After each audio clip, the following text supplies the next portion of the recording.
We have a template, Yeah, on you the don't have to actually website. do anything now. That changes. Yeah, and also it's all on YouTube. So what I do usually is I just watch it later, but I take notes during the meeting if there's anything that strikes me. Or that, like, if I just want to Okay. remember anything that, kind of stood out to me in discussion. Okay. But I can also, like, you can email me if you have questions, 'cause I have to give a lot of minutes now. It's like Okay. a page or less. Yeah, Okay. But that's all right. It's truly voluntary. yeah, sure, I appreciate it. Thank you. sure. Can you, Of course. all right, So we are ready for you all. Thank you.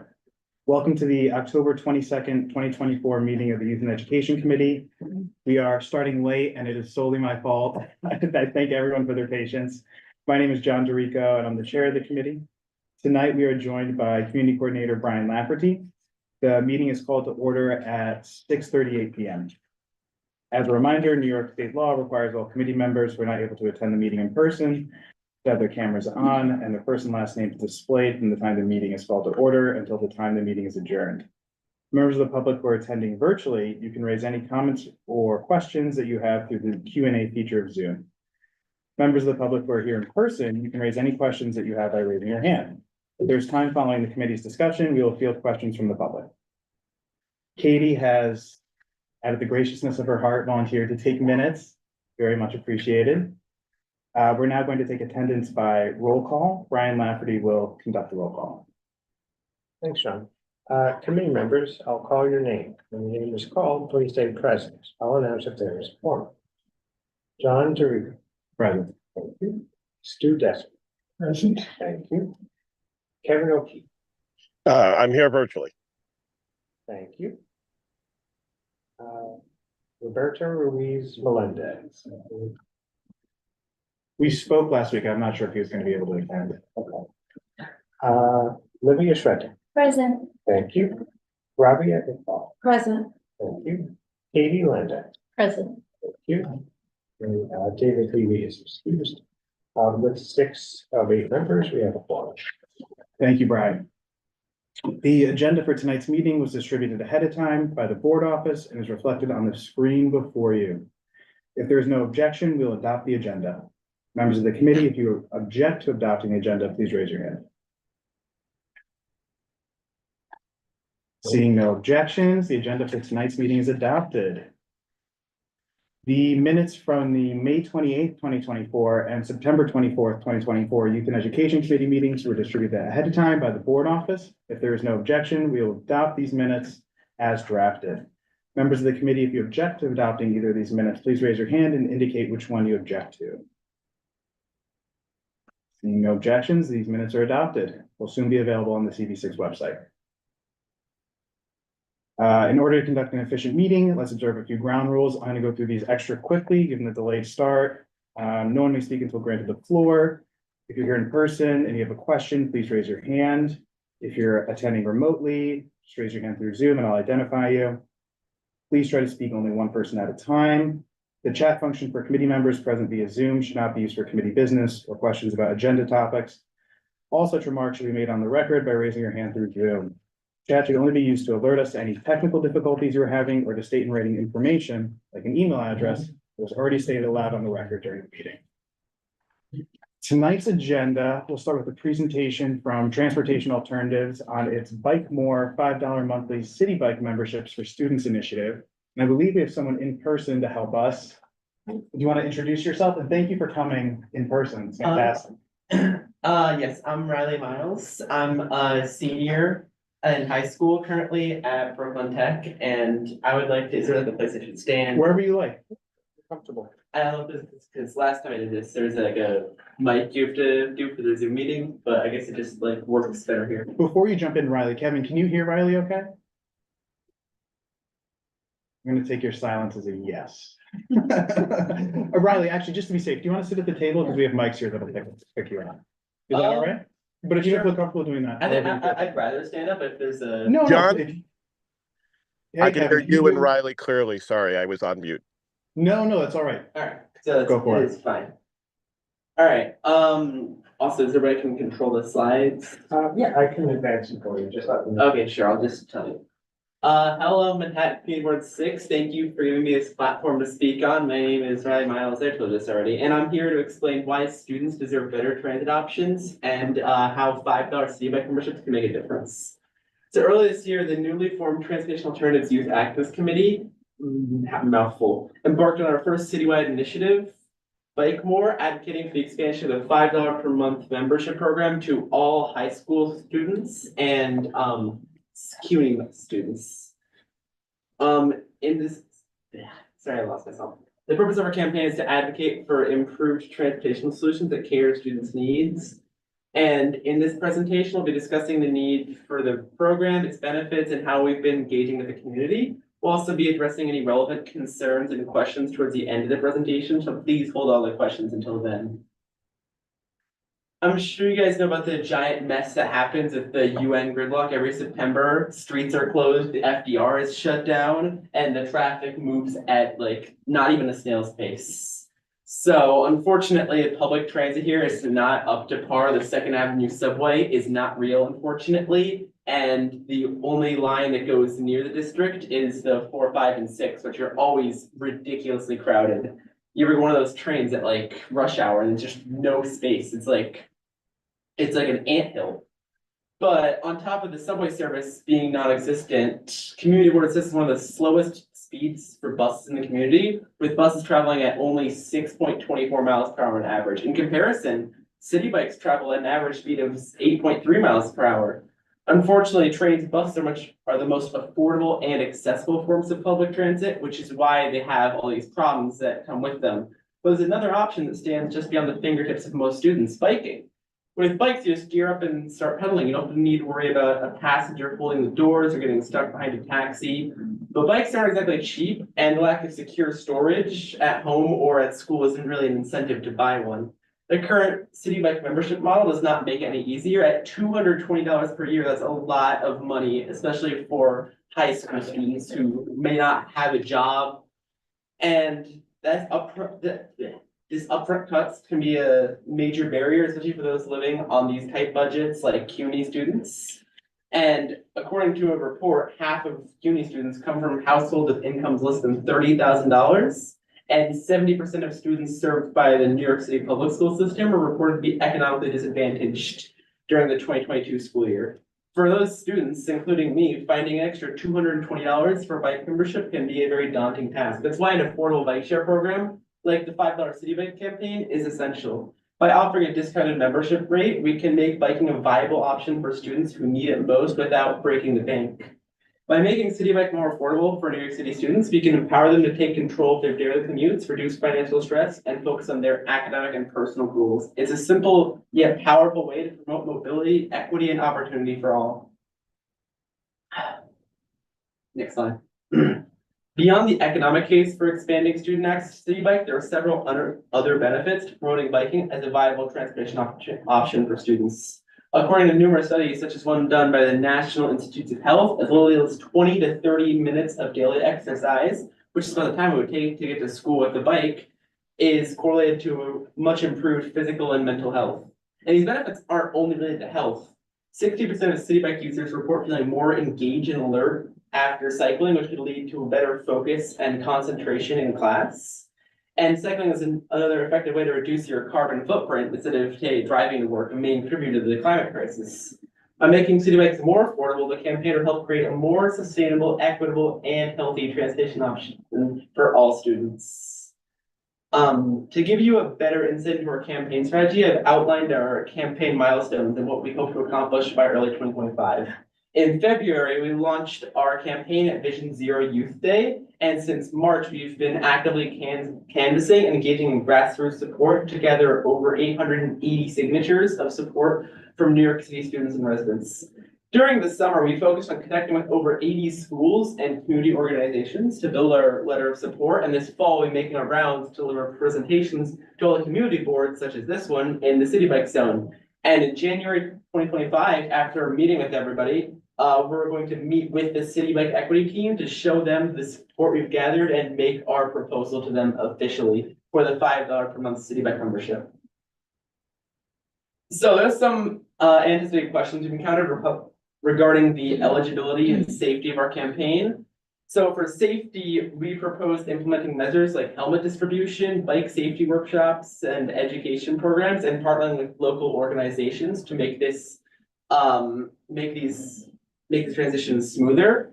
These initiatives will help educate students on safe biking practices and provide them with necessary resources to navigate like heavy traffic. And to make this initiative a reality, we'll need secure funding. Mayor Eric Adams made a promise during his candidacy to find public funds to subsidize City Bike, but has failed to maintain his pledge and his integrity. As of right now, we're exploring subsidy options to work around this, but we believe the long-term benefits to students' health, academic performance, and environmental sustainability definitely outweigh the costs. And with that, we just want to conclude with a few key takeaways from this presentation. One, students deserve better and more affordable transit options.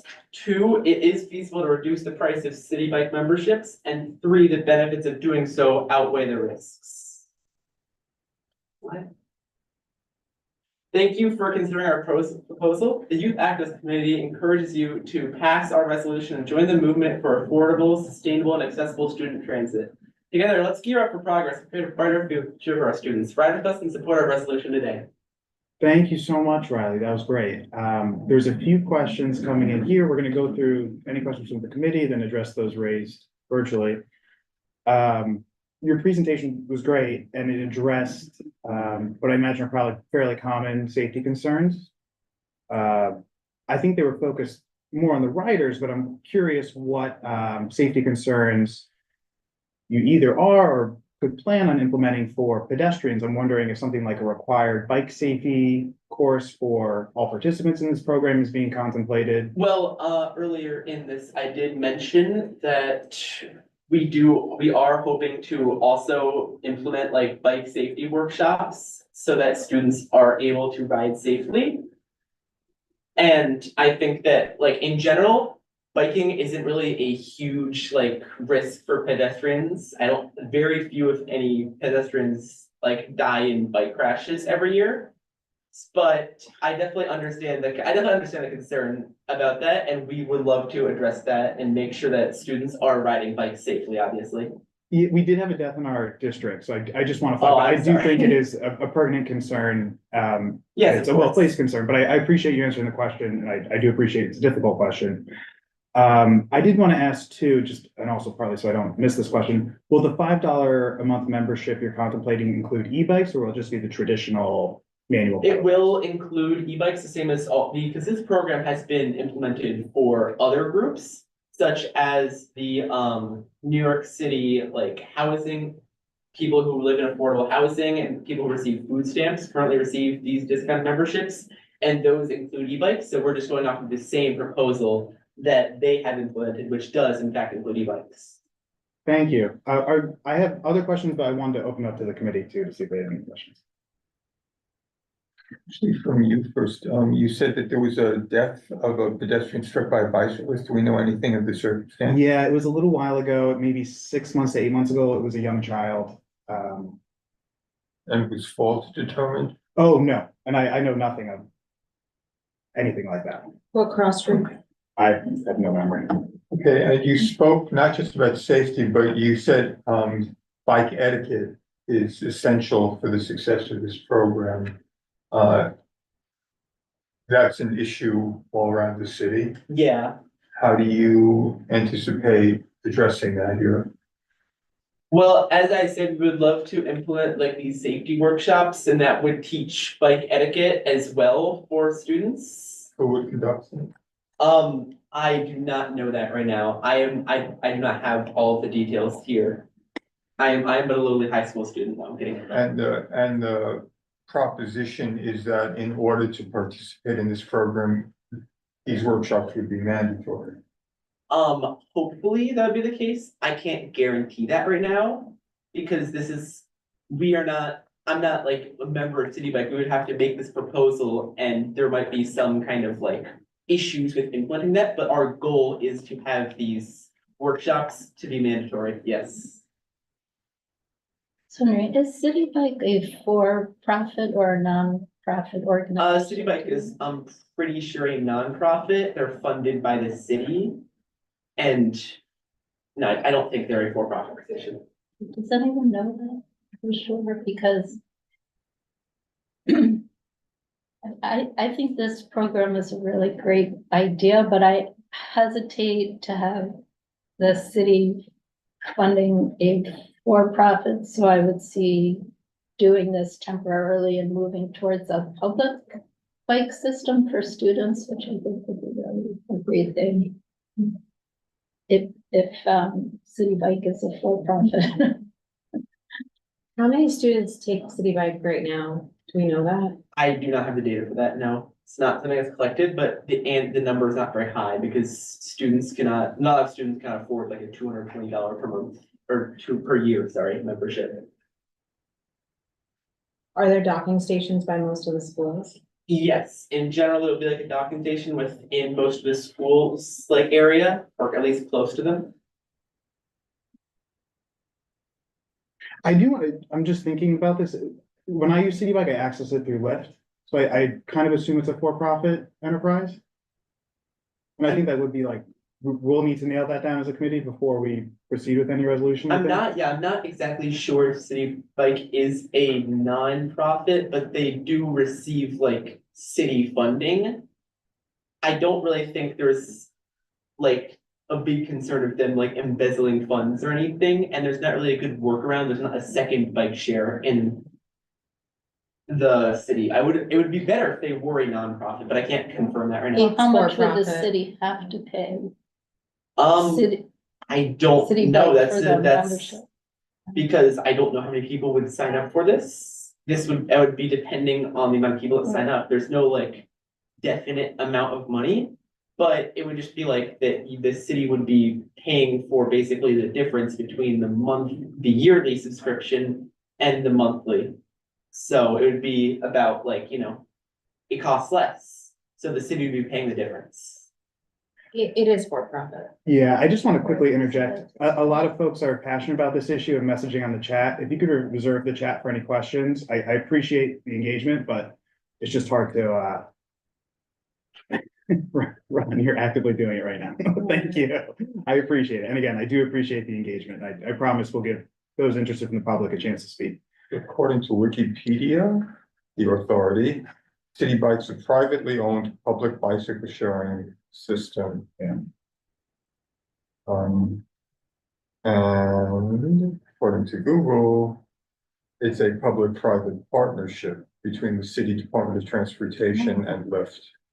Interesting. It's an interesting scenario. I'd like to point out that this project has been done before, as I said, with other groups such as like people receive food stamps. This isn't a new thing that we're proposing. It's just an addition to the current discounts. Understood. There's a couple questions in the chat. I just want to make sure we answer, and I see there's a bevy of interested folks. Would the safety classes be mandatory or would these be voluntary workshops? As I said, I can't give full details on everything.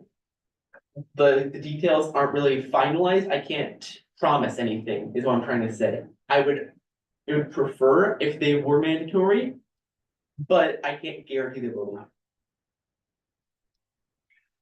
This is a question. This is the last written question. I'm going to open it up for members of the public to directly voice their questions.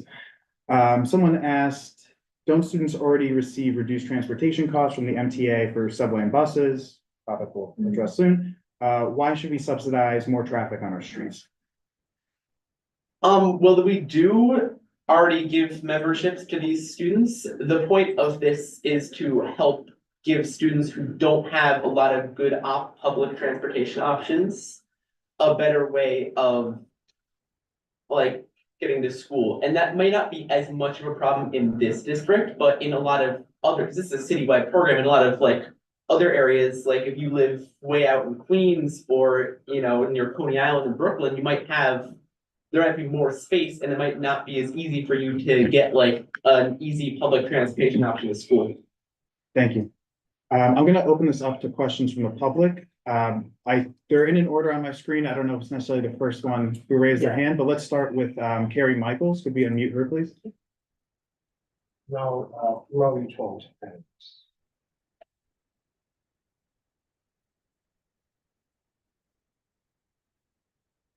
Carrie, you've been promoted. If you could try to limit your remarks to a minute or so, that'd be appreciated, just because we have a few folks in line too.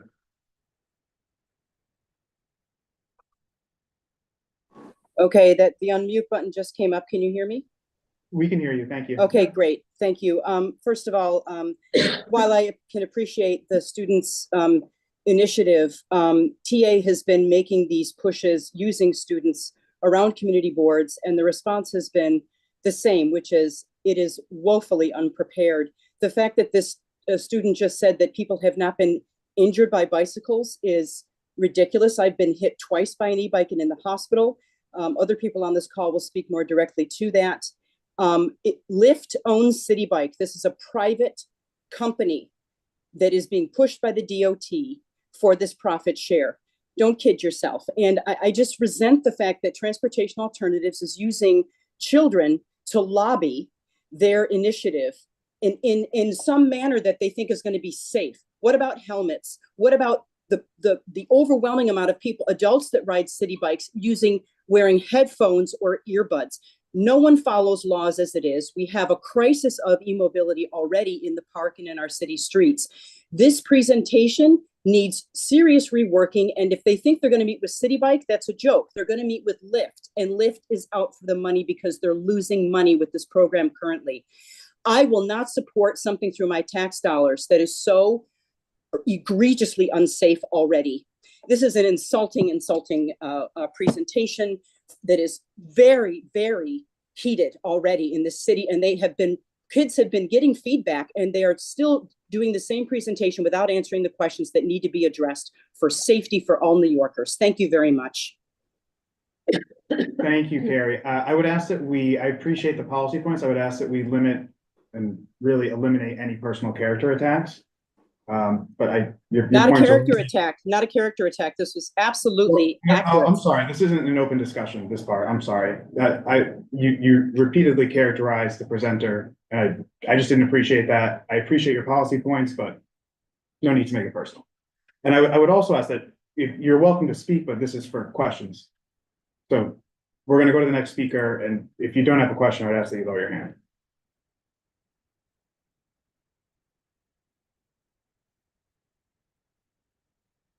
I'm sorry, we're promoting you, Janet. I'm sorry for not vocalizing that. We're just going down the list in order that we see. Can you hear me? We can hear you. Thank you. Okay, I please respect that I'll have a question at the end, but I am speaking for New York City E-Vehicle Safety Alliance. And we have 1,100 members, almost 100 victims. Priscilla Loke was killed by an e-city bike that was going less than 15 miles per hour last September 5th. Crossing through a crosswalk. She's dead. We have to be responsible. And I know you don't know this. I'm not talking to the presenter. I'm just saying, I noticed people in the room didn't know it either. And I understand that. And that's one reason our group is here. There were 4 pedestrians killed by e-bikes in 2023. There were 22 e-bikers killed. Out of the 30 bikers killed last year, 22 were e-bikers and 7 hit stationary objects. E-bikes aren't bicycles. They weigh 70 pounds. People ride them on autopilot. They ride them with earbuds. They ride them, they're much heavier. They're much faster. 16-year-olds' brains and skulls aren't fully formed yet. That's a fact, an absolute fact. So it's not going to be safe for them. But we have 22 skull fractures in our group of 94 victims. We have 15 brain bleeds. We have our co-founder is paralyzed on the right side of her body. It's important that people understand that the DOT stats are literally 90% wrong when it comes to e-bike crashes, because the NYP doesn't report them because the rider flees all the time. So we're trying to work on that. There are only 5 of our 94 victims that have a police report, and these people are maimed. These people are seriously injured. So it's hard to talk about something like this when the facts aren't out there. But I just want to say this. We can't push any more city bike programs without putting safety first. Yes, City Bike makes a ton of money. They don't pay for the space at all. They might even be fully subsidized in a year or so by the city. It is absolutely a profit for City Bike, and they don't have any major safety training. I understand the gentleman was talking about school. No, City Bike needs to have training on their bikes before anybody undocks for the first time, going through all of the major rules of not riding on sidewalks, not speeding, no red light, not going the wrong way. They need to be trained. There needs to be training in different languages. Before we can my last statement, before we can push any new programs like this, we need to step back and we need to talk about safety and implementing that first, because people are dying, people are being maimed, quality of life is going down the tubes, and it's ageist and ableist to forget about the fact that older people, this doesn't benefit them in any way, and it makes walking around the streets and sidewalks so much more difficult. So I'm sorry I didn't really have a question, because you did answer some of the ones that some of the other, Carrie's answered some things, but that's all I have to say. And I just think it's really important information for everybody to hear. Thank you. Just a quick interjection. There are two types of e-bikes. There are those that are electric assist, which is what the city bikes are. And they're somewhat limited in the speed they can go in the weight. And then there are throttle controlled bikes, where you don't have to pedal at all. They're motorized, and I believe those are much heavier bikes.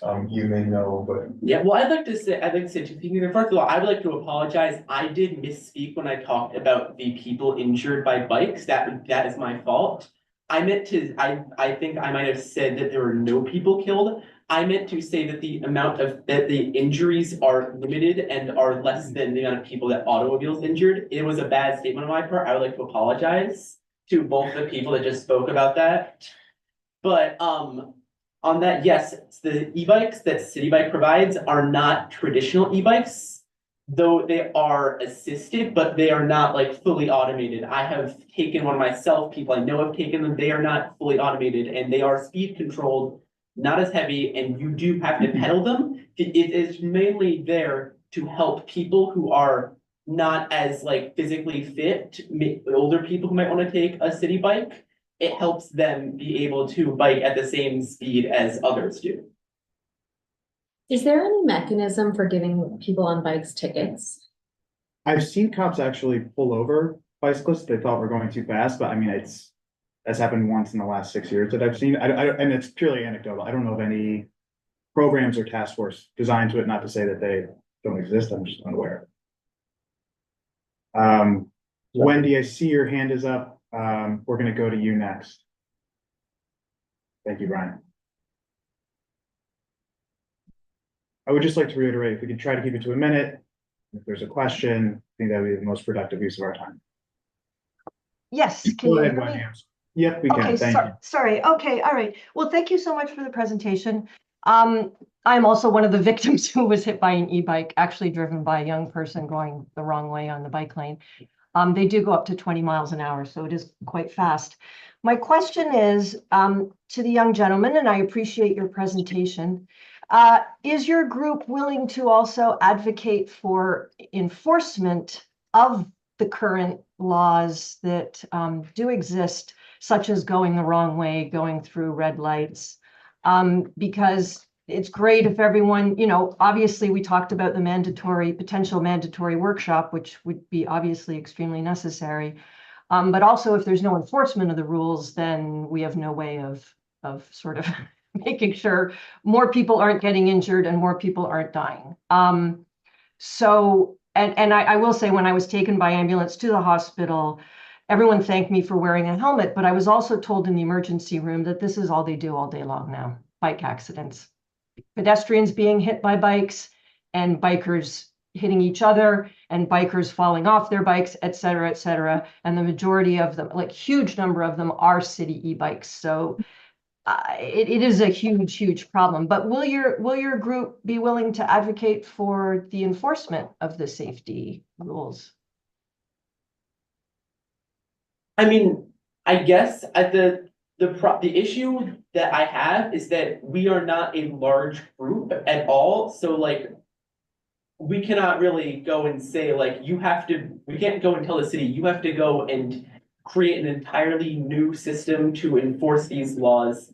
I am very sorry. I should not be going the wrong way on streets. Obviously, this is not something that should be happening.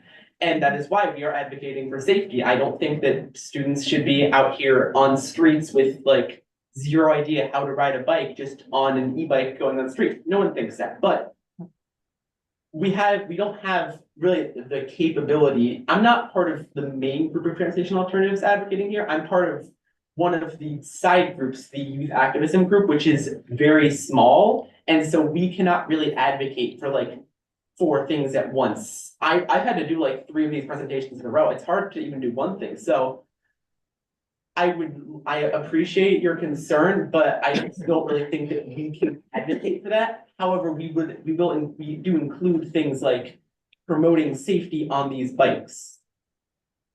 Yeah, your group does have millions of dollars, just so you know, so I'm sure they could throw some your I am- way. You should. As I said, I see, there are But I two- appreciate there are two your different groups. presentation. Thank you.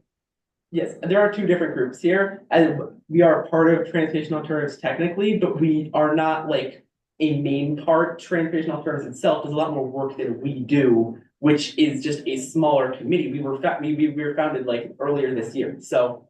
I'm sorry, I wasn't aware of this distinction. Can you explain the difference, please?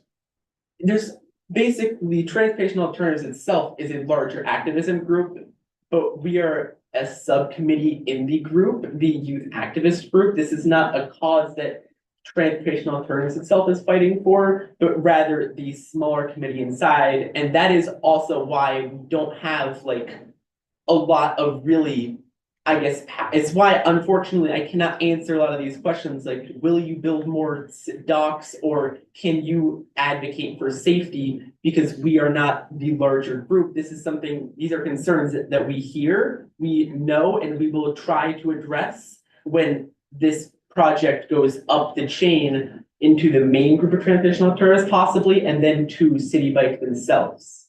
So the resolution prepared by your group that was sent to us and asked to present today, is that from Transportation Alternatives or the subcommittee? Well, we are a part of Transportation Alternatives, but we aren't like, we don't really like, I'm trying to figure out a good way to put this distinction. We're part of Transportation Alternatives, but we're not like working with Transportation Alternatives, the entire group on this. This is just a small group that's part of it.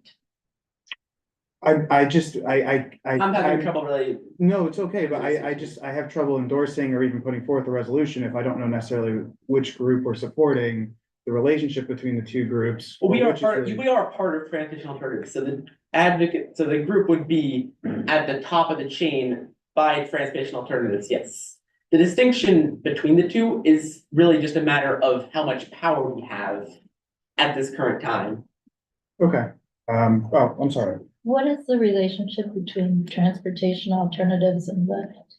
As I said, we are just a subcommittee that's part of Transportation Alternatives. So you don't know whether transportation alternatives has a relationship with Lyft?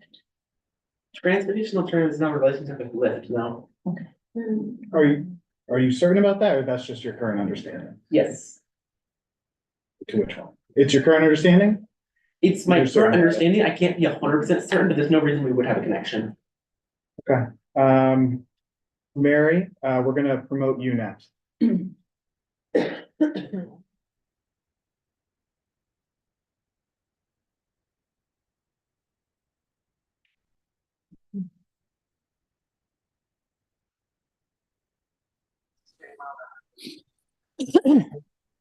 Hi, thank you to the young person. I have just a few concerns now. My first one is that it's not inclusive.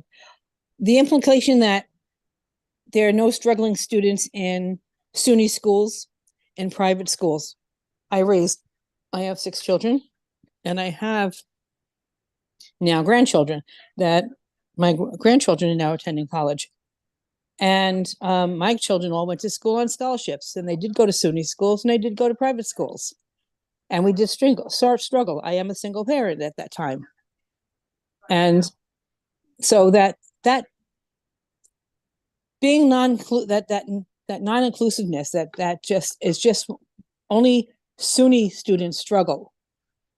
And not, first of all, that alone, it's not a program that I should see go forth. And there are serious safety concerns.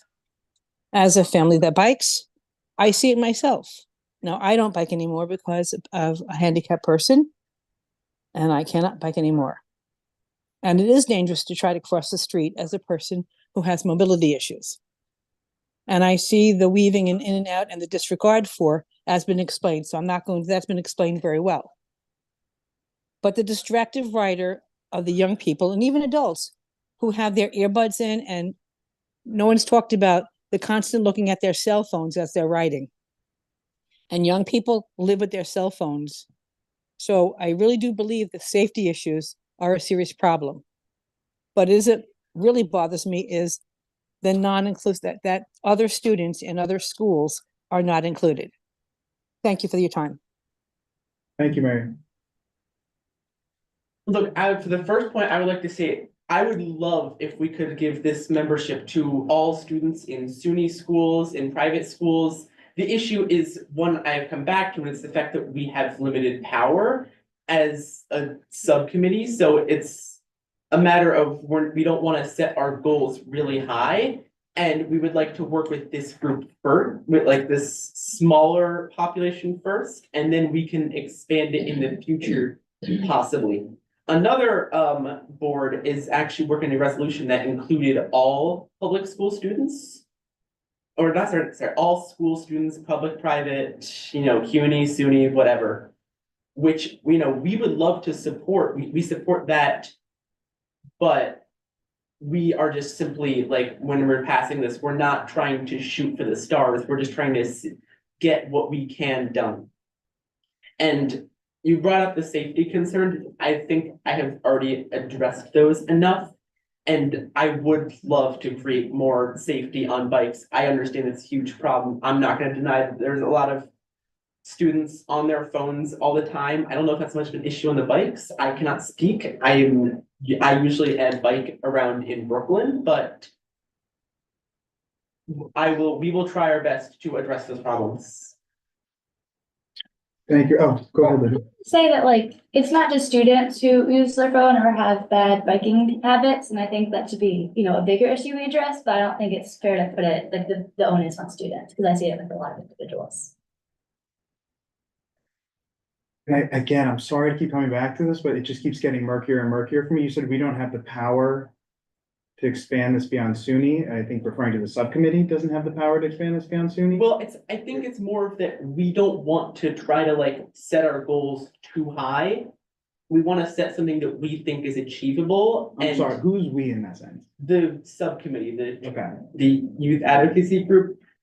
We didn't want to basically create a plan that was like too ambitious and that we couldn't really accomplish reasonably. Because plenty of you have voiced concerns, and that is one of the biggest reasons why, if a lot of people are voicing concerns, it becomes a lot harder to pass something bigger, obviously. So we don't want to like overwhelm ourselves with work. Okay, thank you. Let's go to Ron, or sorry, Stu, did you have your hand? No, okay, Ron, you're going to be promoted next.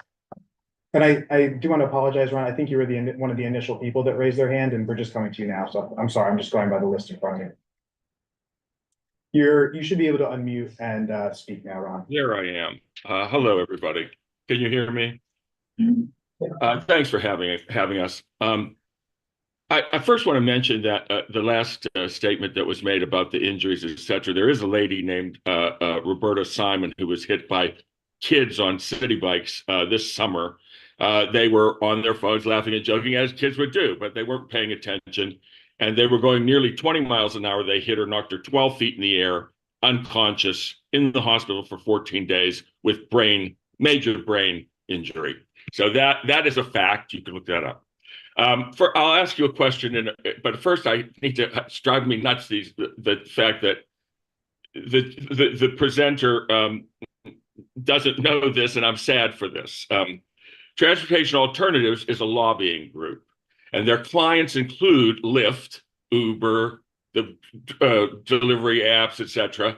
And they run City Bike, which is just a naming thing. Citibank paid to name the thing City Bike. I'm sure they're sorry about that now, but these are not beneficent, altruistic companies. They're out to make a profit. And in this case, they're making a profit by trying to expand the program, have more children ride bikes, but they refuse to do any kind of safety. No helmets requirement, no education requirement. And that has been true of the entire program for the past several. I've been involved in this for 3 years. And from the very beginning, you think, well, oh, it's easy, just have the police write tickets. They're already lost. See, but they oppose that because they think it will lower their sales.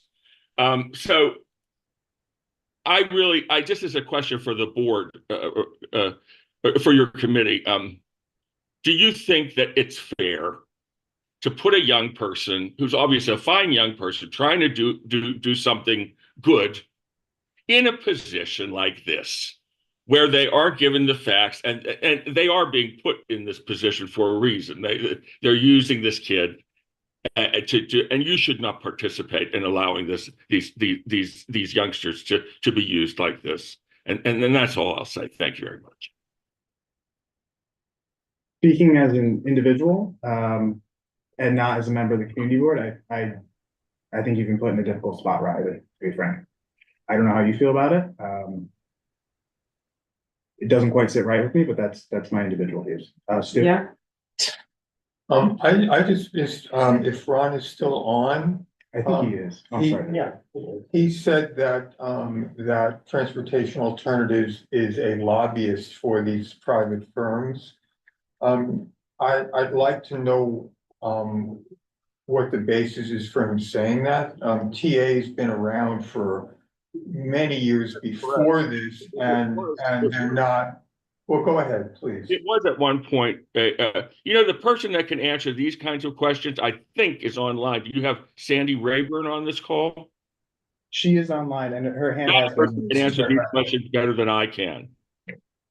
One of the members of the committee, Kevin. Yeah, it's just a simple fact check, if you will. You said for profit. I hope that's not applied to Transportation Alternatives, which is a 501. No. It's a nonprofit. Okay, it's a nonprofit, but they represent for-profit companies. I just want to be clear that that's correct. You are. Thank you. Is there a spot on 311 where you can report any bike incidents? I think you can freely report any kind of transportation or other issues on 311. I don't know if there's like a specific operator. Is that what you're asking? No, on that 311 app, is there like a bicycle section? I only use it for transportation once, but not specifically. Not specifically, right? Yeah, okay. So you have to say it and say it again and say it again on the 311 to get it reported. But we all do that many times. And I honestly don't know what good it really does in the end. But you want the statistics out there. Yeah. Okay. Thank you very much, Ron. Okay. Sorry, I didn't mean to jump your gun, Brian. Let's go to Sandy, since we've had viewpoints of a certain breed for a while, and this might be helpful for discussion moving forward.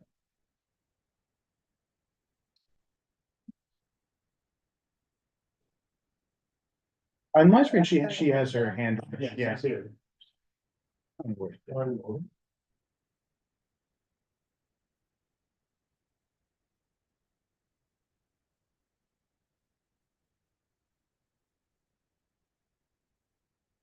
Sandy, we should be able to hear you now. Yes, I switched. I switched titles here. Thank you for having me. And as an 80-year-old, I want to. You're more than welcome to ask me questions afterwards, but I'd like to have my say and have my questions answered. As an 80-year-old, I do want to speak for a silenced demographic in New York City. Old folks like me, and what will happen to me is the question. Why should I fear merely being a pedestrian in our city, in my city I've lived in all of my 80 years, just for the simple act of walking? I've encountered a tsunami of e-bikes on public streets, on sidewalks, on crosswalks, flouting traffic lights, disregarding laws, and even common courtesy. So why would anyone think that a child should be incentivized to take to the streets on a motorized vehicle on a $5 a month e-bike? Why would they think that makes sense? Why does it make sense for the bike lobby who wants a taxpayer like me to fund an unhelmeted because it won't be required, unlicensed, because it's not required, underage. I'm sorry, please let Sandy finish. Thank you. Underage, a child to be able to ride in and among cars and traffic. And yes, mix it up with pedestrians like me on sidewalks. So I'm here to say that when the overwhelming failure of even adult e-bikers, adults, deliveristas, tourists, allegedly responsible as adults, have victimized, killed pedestrians on public streets, on sidewalks, how can we support this initiative? And then finally, in closing, I would say transportation alternatives and the co-opted New York City Department of Transportation's deference to City Bike, which is a huge funder of TA, huge funder, along with Uber, et cetera, that Ron mentioned, is embarrassing. They may think it's a great idea, but I do think it's a death wish, not only for me, but for the further encouragement of children invited to hop on. Will everyone just have to take their chances because it's a $5 bargain? Is that really what a life is worth? Thank you so much for having me.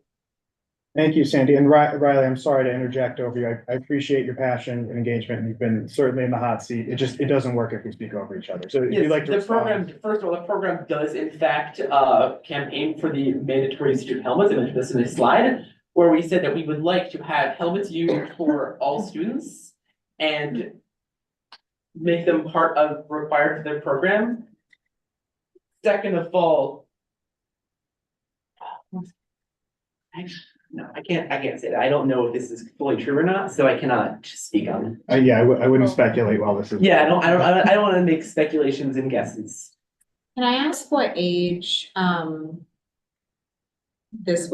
what ages are we talking? City Bike requires that you be 16 or older to purchase a membership, so it'd be 16, not like 14, if that is unclear. I didn't say high school students, but City Bike itself requires you to be 16.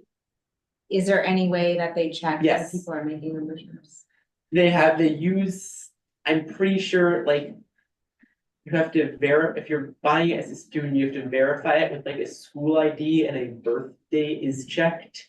I don't know the exact system, but they do check. You cannot get a membership as like a 13-year-old, 14-year-old. Is it like social media where you check the box? No. Or do you actually? You have to upload actually do have to verify it with like an ID, a school ID or something. Might I? Sandy, I see you'd like to respond to that, Sandy? I would just Well, ask, let's keep it to 30 seconds if possible, just because there's a few folks that have been waiting for a while. Well, it's in response to this, I mean, a learner's permit, you have to be 16, but you have to be accompanied by an adult. These are motorized vehicles. So, you can't get a license until you're 18. There's 2 years where you have to be accompanied by an adult with a learner's permit for a motorized cycle, motorized whatever, automobile. So put that into context here. As someone with a learner's permit, I have finished driver's ed. You can get a license at 16. You have to finish a different set of courses and you have to do a bunch of driving with your learner's permit with a parent in the seat, but you can get a license at 16. There's no age requirement until 18. You can get a license at 16. Okay. Thank you, Sandy. And thank you, Riley, for the responses. Brian, let's promote Pamela. Thank you.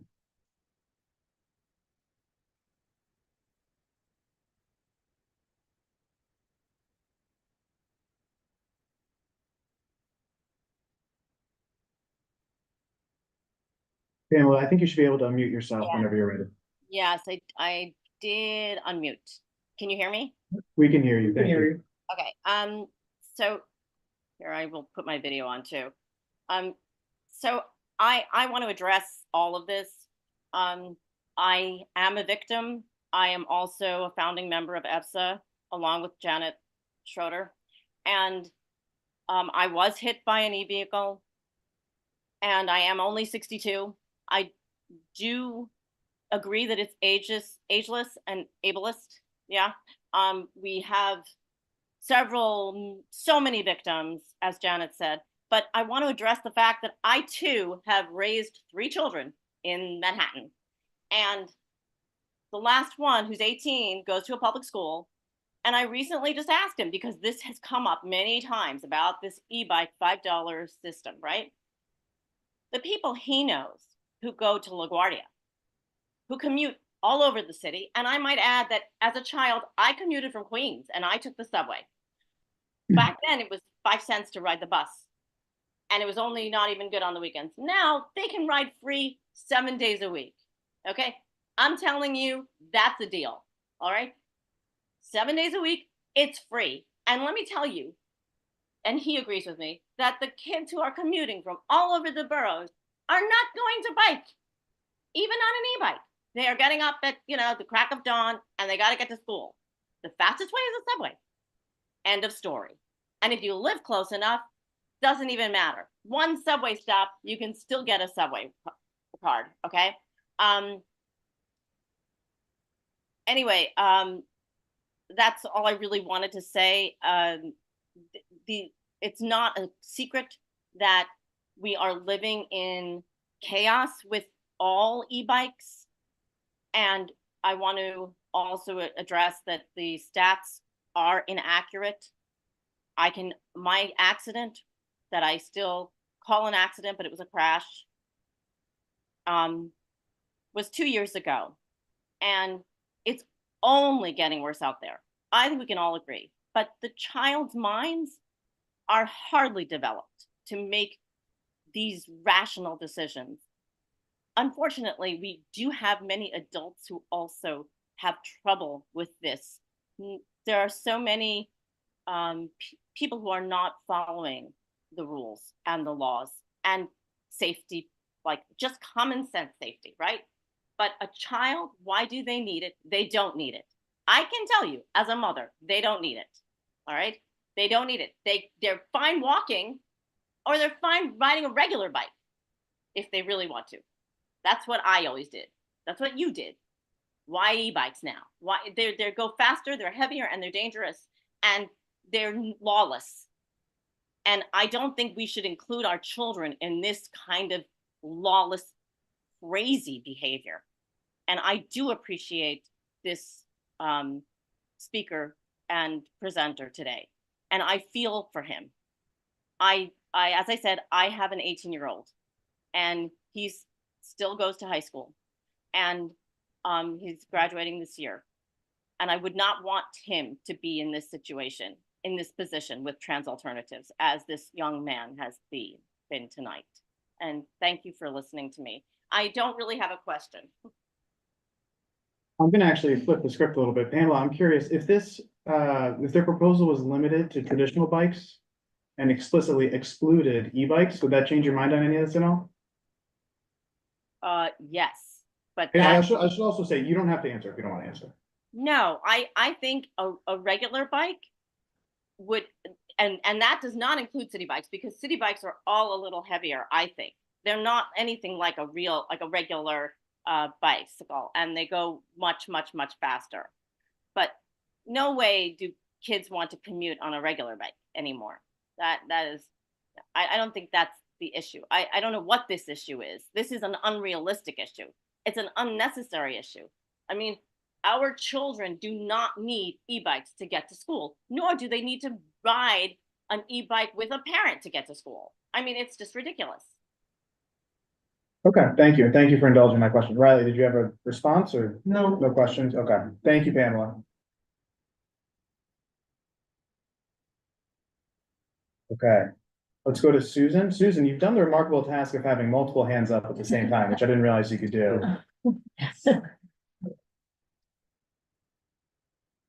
I also will say, I would like to cap questions on this from the public, maybe another 5 minutes or so. I mean, Riley it's a difficult spot he's in. I don't know necessarily the extent to which he signed up for this. It's not meant to be, a public exportation. With that in mind, Susan. Yes. Oops. Susan, I'm sorry, before you go, I think because you're signed in on multiple devices, there's a big echo when you speak. Do you mind just Okay. signing out? You might be on your phone and your computer. Yeah.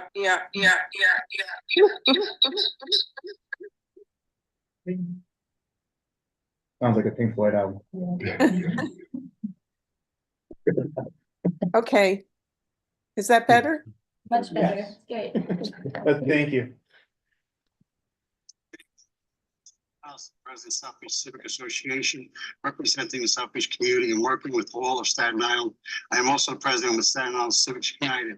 We oppose the city of Yes Housing Opportunity Plan with all of its entire content. We know this plan would totally disseminate our communities and living conditions. Before you execute any zoning changes, our infrastructure needs to be addressed first before you start this disastrous plan. Number one, we need adequate roadways to accommodate the tremendous amount of traffic we have here already. Number two, we need more hospitals, doctors, nurses to help alleviate the rush of people here already. People are in hallways on their bed for 2 days.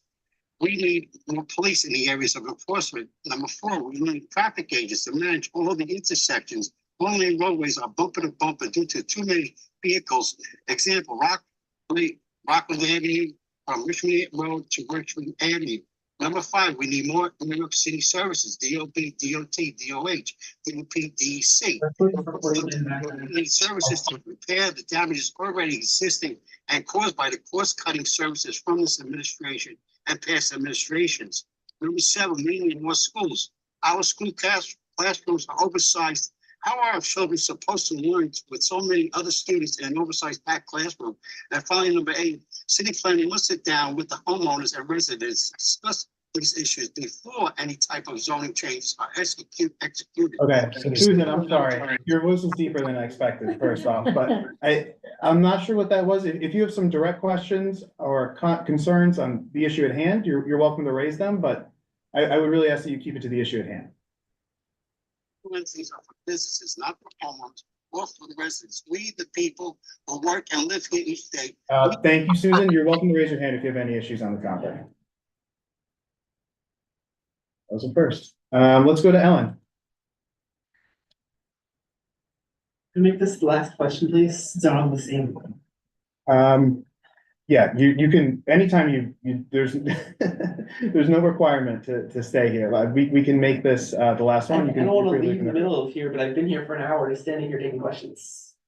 And most of them are like the same. I think you should take that up with the people that signed you up to do this, frankly. Ellen, we can hear you. I also want to thank you, Ellen, for the fantastic questions you submitted through the Q&A. If at any point during this I sounded halfway intelligent, there's a good chance it's because of Ellen's questions. Thank you very much. Okay, thank you. Well, I have another question. I don't know if you'll think this one is as intelligent, but has Transportation Alternatives made any suggestions about carrying vehicle insurance for when there are accidents? Has that been at all part of their proposal to start carrying some vehicle insurance as cars have to do? I don't really know. You're asking a lot of questions out of me that I am not in a position to answer. Okay, so This is something you can take up with Transportation Alternatives themselves. Well, I've spoken to them before and it's all talk and no action, but I don't expect you to know that, but I just think it's very clear that people who have been harmed by bikes, e-bikes, whatever, scooters, when they are harmed, there's no health insurance, there's no liability. And since these companies are for-profit companies, my only point here is if they're going to send you out making presentations, maybe that's something you want to ask them in the future. Are they planning to carry any insurance for when accidents do occur? I would like to know, I signed up for this myself out of my own volition. I didn't sign up, I didn't get forced to do this. I decided to do this myself because it's something I'm passionate about. Fine, And no. I'm going to keep doing this. It sounds like we've reached the end of Riley's time and perhaps patience for We haven't questions. had a lot of questions. Most have just been like a lot of indirect complaining at City Bike. Well, Riley, to be fair, I asked for no character attacks against you. I would ask you also not make character I'm not attacks trying to against make members of the public. I would like questions. I think there were some, but again, There were a couple. I'm not here to get in a back and forth with you. Riley, thank you very much for your time. it seems like you're ready to conclude. Yes, thank you for your time. All right. For those, you can stay if you like, or you're free to carry on. Thank you. There's a few unanswered questions. I'm sorry we didn't get to them. We're now going to turn to and I'm sorry, the agenda's a little out of date, and that's my issue, but Transportation Alternatives sent us a draft resolution they prepared. I just want to be very clear about, that does not reflect any work product or contribution whatsoever of the community board or this committee, any individuals associated with this committee, members of the board office of this committee. Brian, do you mind pulling that up right now? Sure. I do want to say I was pretty disappointed in a lot of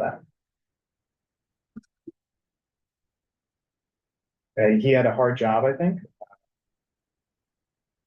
But I would find it difficult to support an organization that set up this paradigm for us to have to navigate.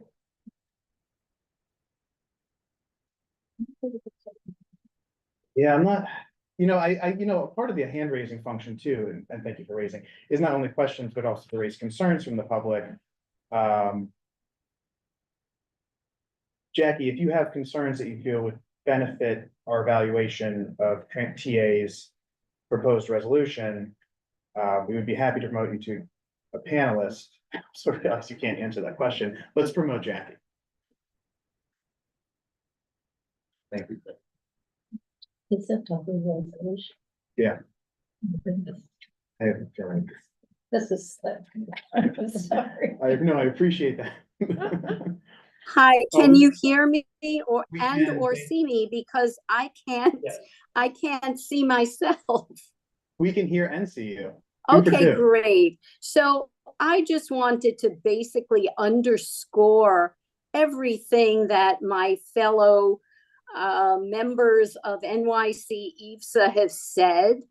In essence, it really doesn't make any sense to me if the current adults who are riding these e-bikes, these motor vehicle bikes and scooters, if they are not following the rules of the road, they are not role models at all for younger people. So I think the idea of having 16-year-olds and above at this reduced rate of membership is a horrible idea. Absolutely horrible. And just in general, as a 75-year-old, I am petrified when I cross the street. I have to look both ways all the time. And if my head were able to go 360 degrees around, like the Exorcist, I would feel much better.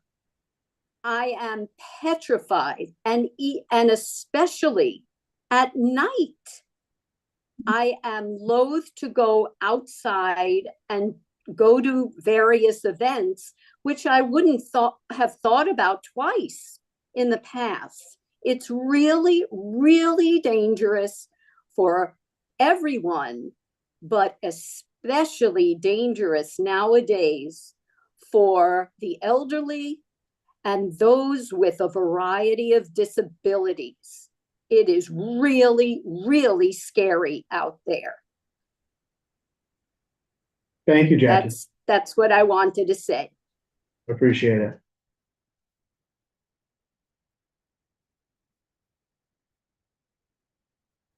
Karen? Yeah, actually, let's go to, I'm sorry, Carrie and Susan, let's go to Bonnie, who I think hasn't had a chance to speak yet.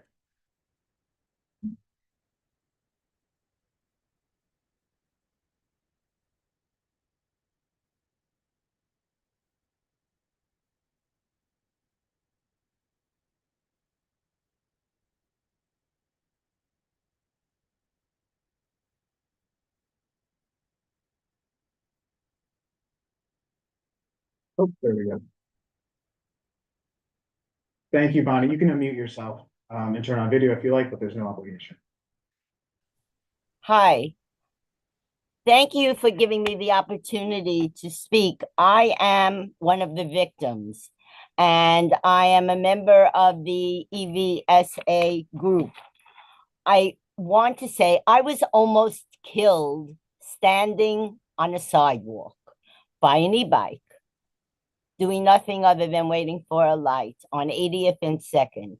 All of my legs were broken, my whole left arm, everything was terrible. All we're asking for, I believe, that before we expand children to ride these bikes, is that we have the opportunity to have licensed, insured, helmeted participants. Biking is wonderful, but those items are really needed.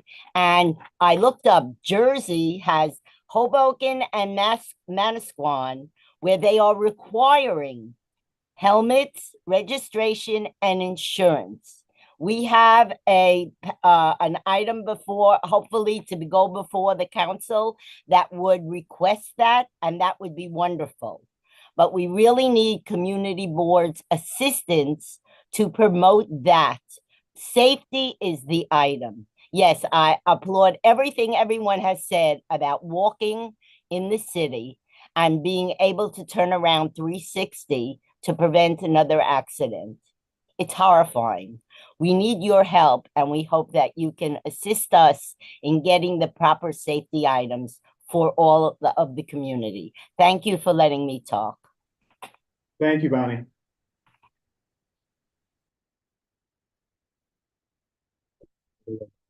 Karen or?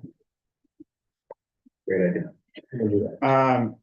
Carrie and Susan, I see you both have your hands up. I would just ask in the interest of time, since folks have been here for over an hour and this is really still our first agenda item. If you have something new to add, we'd be happy to promote you again, but if you don't, I would ask just that you let us proceed with our committee business. See that the hand is proudly still raised. Okay, Carrie, we're gonna go to you.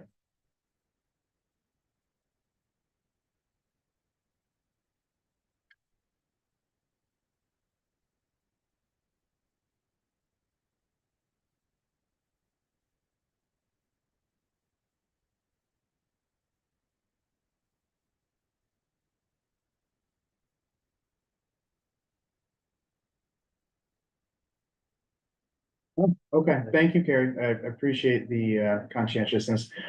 All right, Susan, let's try this again. If you have something new to contribute, we'd be happy to hear it. Otherwise, we'd like to proceed with the committee business.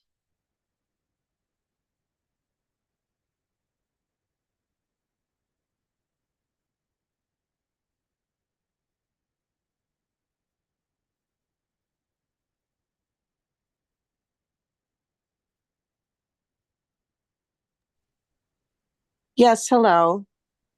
Hi, Susan. Yes, hi. My name is Susan Simon, and I am the founder of a community organization on the Upper West Side, and I'm also a member of EFSA. And I'd like to point out a few things that I'm not sure people are focusing on. One is that when the City Bike contract was created with the city, there were no e-bikes. The contract that the city entered into was for regular bicycles, not e-bikes. And I don't know if that contract was revised, updated, but the program was begun not with motorized two-wheel vehicles. And yet that's what we have all over our streets. In terms of where we are now, EFSA has been trying very hard to get legislation passed in order to regulate e-bikes, to insure them, to license them, and basically to be able to have some accountability because as it is now, people who crash into pedestrians or bicyclists who are on e-bikes, 98% of the time take off, and there's no way of finding them. So what all these other issues that have come up promoted by transportation alternatives are the cart before the horse. We have no regulation. We have no enforcement. The police will tell us that they need the legislation in order to do the enforcement. And the enforcement that they do is almost entirely with mopeds. You know, they do confiscate mopeds, and they have confiscated a lot of them. But in terms of e-bikes, they don't, even when they can, they don't stop them, they don't ticket them. They see them riding on sidewalks, they do nothing. And so the idea of layering on something where young people would come into this whole hellscape we have going on is so irresponsible that it amazes me. We have no regulation. These are young people who think they are invincible, as most young people do, and there is no infrastructure to really take this on. And I'd be happy to answer any questions. I don't really have a question, but I'd like to thank you because I think you're really doing a very productive review of this topic. So thank you. Thank you, Susan. I appreciate the engagement.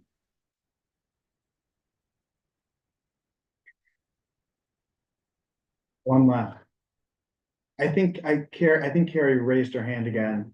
Oh. Carrie, we're going to promote you, but if you keep it to a really tight 30 seconds, it would be appreciated on this side.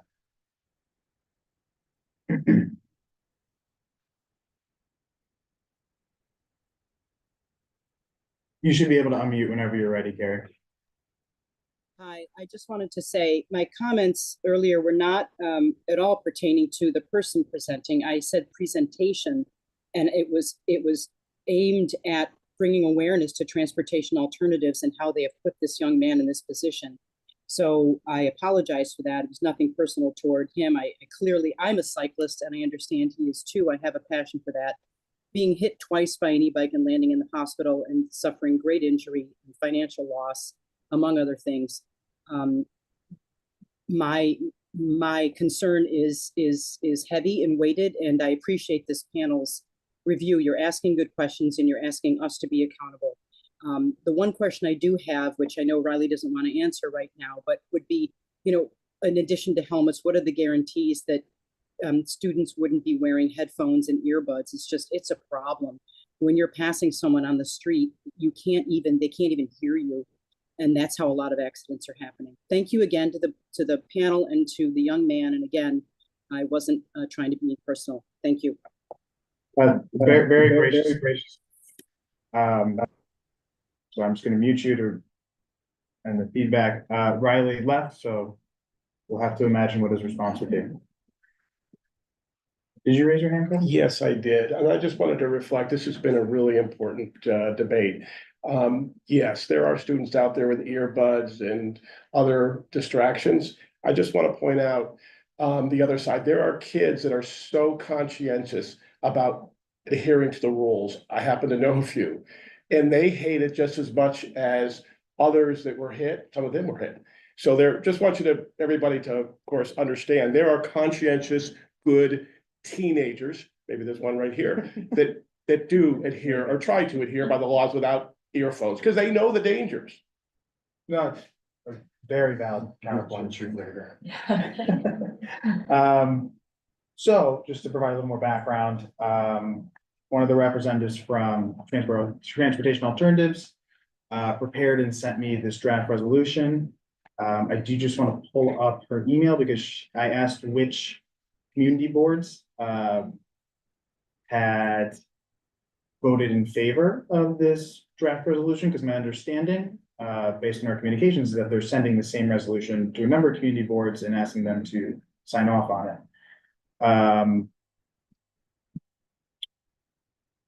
I also just want to say that I made the decision to share this resolution with the committee, not as an endorsement of it, but I didn't think it was my place to sort of gatekeep what I view as committee business.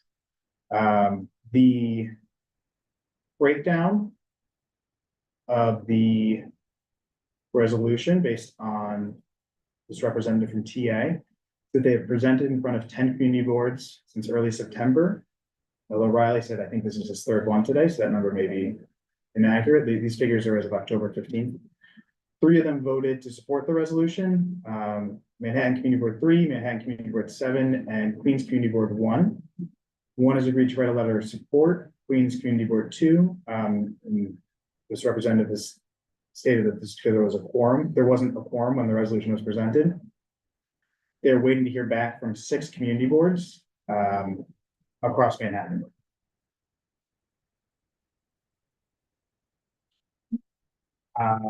I do want to open it up to all your thoughts, because I think I've talked a lot during this meeting. So I have been and am a pedestrian, bicyclist and a motorist in the city for 50 years, which I know is more years than I've been alive. And so I think I have an appreciation of all these perspectives. As a bicyclist, for 30 years at least, we used to sound as passionate as the speakers tonight about motorists. You know, about the murderous motorists who were never held to account. It's frustrating, it's maddening. The statistics do show that automobiles are more dangerous to pedestrians than bicyclists are. The speakers are certainly right that our streets are disorderly. The specific issue we're dealing with here, though, is whether high school students, particularly going to school, should have an opportunity, if they don't have the money otherwise to buy membership, to get a membership as people who have more money do. It's not a question of whether it's 16-year-olds or not. This is basically for people who may not have the financial resources. I think that is a justifiable reason to support this. It is, I used to commute to school by subway and by bike, and the subway and by bus, and the subway and bus were incredibly long and tiring, and the bike was not. The proposal that comes here, and obviously there's no way to support individual segments of it, but the proposal does include encouraging safe riding and etiquette, which is what I think most of the speakers tonight are seeking. Whether such a program would be successful is another question, but it's at least a move in the right direction. It's not licensing, but it is encouraging good riding. I think we also want to encourage young people to act in ways which are good for their health, which includes exercise. And I recognize the argument that bicycling can be risky. The basic argument is that the benefit from the exercise is far outweighs, you know, the risks over a lifetime.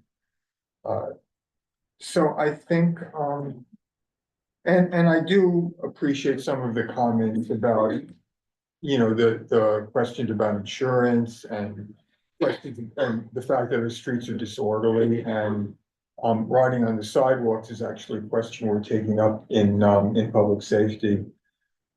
But those are not issues that are directly addressed here. So I would favor the TA proposition in this case. acknowledging that we do, as a city and as a community, need to address the objections and the concerns that have been raised tonight. I would like to speak on behalf of a group that was not represented tonight and who does not have a voice normally at any of these meetings. It's the kids who are 6 and under. They normally don't ever have their voice heard because they just can't attend meetings or participate because of bedtime. If school gets out at the same time and they're crossing the street to go to school, and there's tons of bikes coming in and there's congestion that creates a huge safety concern for young children. Also, just generally when kids that young cross the street, they're taught to look for the light and they follow the light cues because they can't always look around. And if more city bikes are on the road with more people who are prone to not following the rules or being distracted by electronic devices or whatnot, or riding next to friends or something, that puts the 6 and under kids at huge risk. So I would like everyone to think about those children because this is the Youth and Education Committee. They don't have a voice. They never have a voice at these meetings. So I'm their voice today.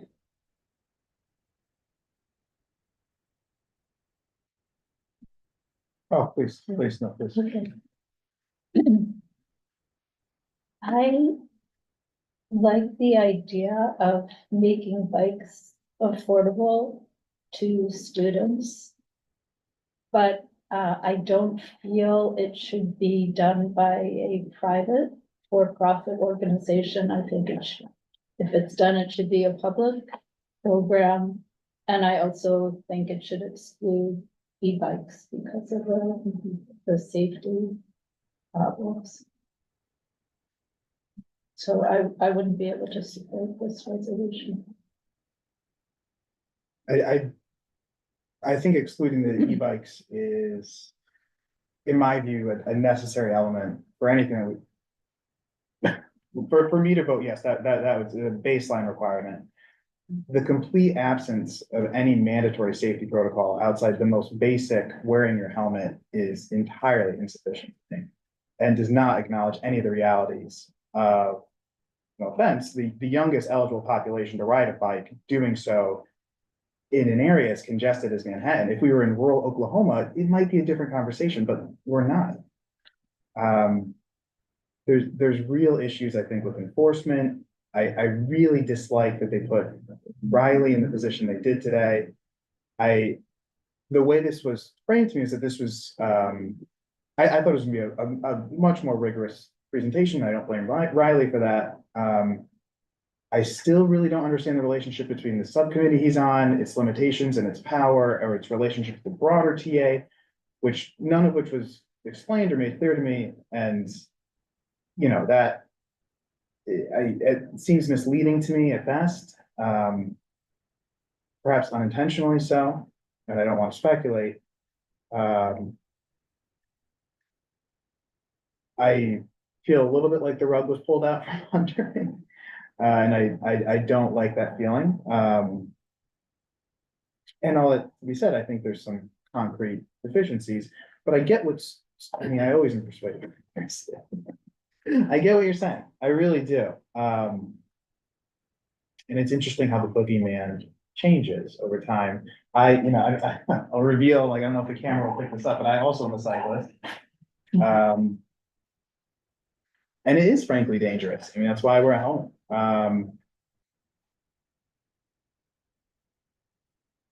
Yeah, I don't know if there's more comments. I'd be curious to hear from you, but I mean, well, a little bit will tie into the Omni cards thing, because I think there was a speaker or two who said that students could ride bus, subway for free, which then we'll get into later, but is not the case. And I know a lot of students who, because they live closer to school, they don't have an Omni card. And so if they're like, they can walk to school, but they're commuting anywhere else in the city, they have to pay out of their own pocket. And I don't think that's totally fair. I think there are a lot of issues. with the program, but I know a lot of people who bike around the city and who are responsible. And I'm also really sorry to everyone on the call who has been injured by it, because that's horrible. And I also think it's a bigger issue than just students, because there are a lot of students who already ride city bikes. And that's not what this is about. It's about making it easier for them to do it and the city providing them money. So I think it's a bigger conversation also than just students, like more adults should wear helmets, or adults should use safe biking practices. And I see a lot of adults who don't do that, same way I see a lot of young people who don't do it. I think it's a bigger conversation than just this. Yeah, it seems like there are like core benefits here. You want to increase access to Yeah. schools, make it easy for kids to get to schools. But there's also some really core deficiencies. It seems like it would only be targeted at a limited population of students, which doesn't, I don't know. It doesn't seem like frankly the right organization to partner with or to endorse to effectuate these changes. Even from a practical perspective, I'm not necessarily convinced that they have the ability to carry this out. And I am curious about the actual student demand for this. I know they mentioned that there was a petition of 900 signatures, but there was nothing about who those signatures were they all students? Was it adults that just think it was a good idea for their kid? You know, there's like a million questions about it, and with such a cursory presentation, I mean, I think it's clear where I stand. I was wondering too, is like, I biked on the West Side Highway, and that's just for bicyclists, and I don't know, I think the big issue here is if you're in the street and then there are pedestrians and then there are cars, but like, if it's a bike only path, I wonder if there's a difference you can make too, because that is an effective mode of transportation, and it seems to be safer to me. But I don't know if it's a separate conversation. Yeah, no, it's a great point. I think it's probably something our transportation committee Yeah. would be best equipped to handle. I'm happy to keep this going, but if I do realize, I think it's 8 o'clock. 8:03, good. So if there's any motions, but if further discussion will help. Otherwise, I would. I'm sorry, are you looking at me? Looking around. I actually wasn't as confounded as you seem to be about the TA organization. It sounds like TA is backing this and he's part of a committee that isn't part of TA. He sounds like he's a high school kid who doesn't fully appreciate the structure, but you're yeah, you're probably right. And then I'm looking at it too. So I think we need to isolate the issues of safety, generally, of disorder. That is a cultural and possibly enforcement problem. It's not limited to high school students, and it may not even be most high school students. I started bicycling when I was 14, and I have not hit anyone yet. You know, I think this is strictly an issue of saying we've got 16-year-olds who are riding these bikes. We want to make it available to those who cannot afford it. We do want to encourage bicycling. We want to encourage safe bicycling, but we want to encourage it. As a general rule, bicycling is a good thing. It helps people get around, especially people who don't have cars. It also encourages people to not have cars. It has all the benefits that are fairly obvious about exercise and not contributing to the the carbon load. It is, and while the speakers tonight were focused on bicyclists, the fact is that that automobiles and trucks kill a whole lot more people, both directly and indirectly. And we need to look at the balance. So I think on balance, this is a positive proposition. And yes, we should look at the other issues, but those should be independent of this. Well, why is it $5? I don't know. Catchy. It could come out to more than 5. I don't know if there's I don't think there's been like an economic analysis of this is a affordable price point for students. I think it shows a number that sounded good. Oh, and I did want to ask you, and then you can challenge me back. It's a public-private partnership, and I don't understand the structure. I think Citibank has an exclusive, or Lyft has an exclusive on this. But if Citibank were somehow to provide this benefit, it wouldn't exactly be a for-profit, more profitable.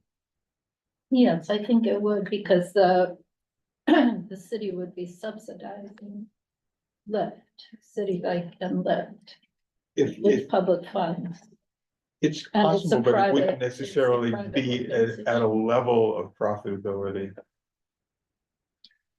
I mean, we don't know. but- Yeah, I am probably a bit unusual in feeling that public dollars should not be subsidizing private companies.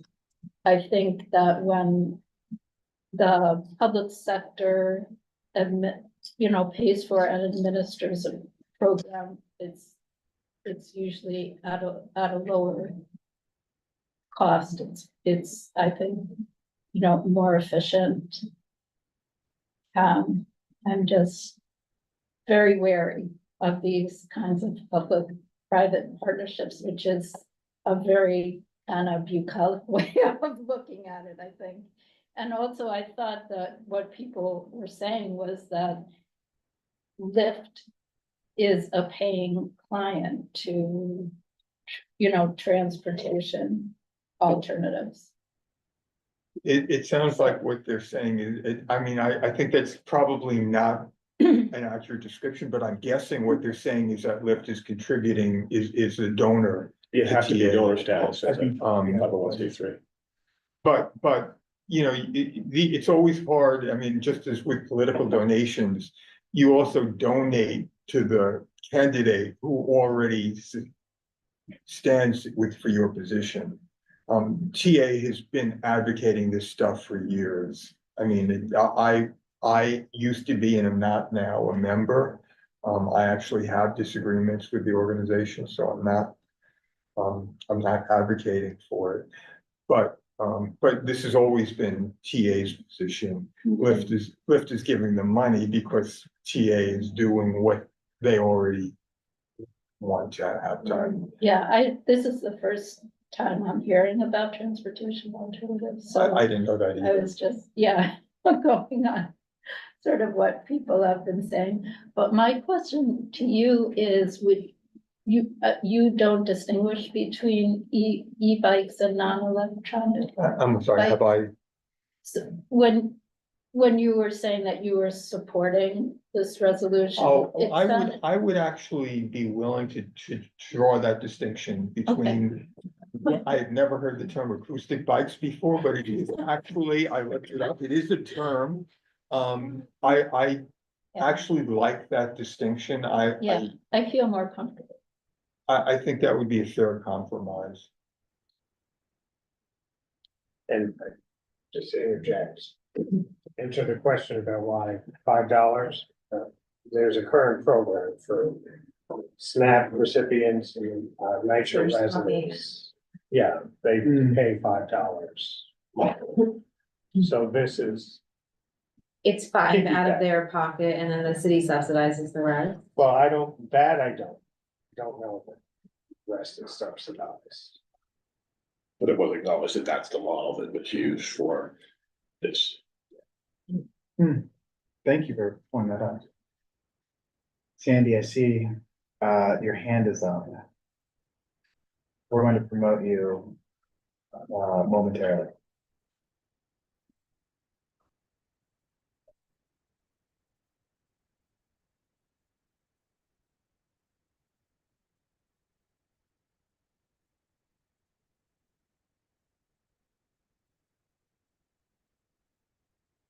Hello again.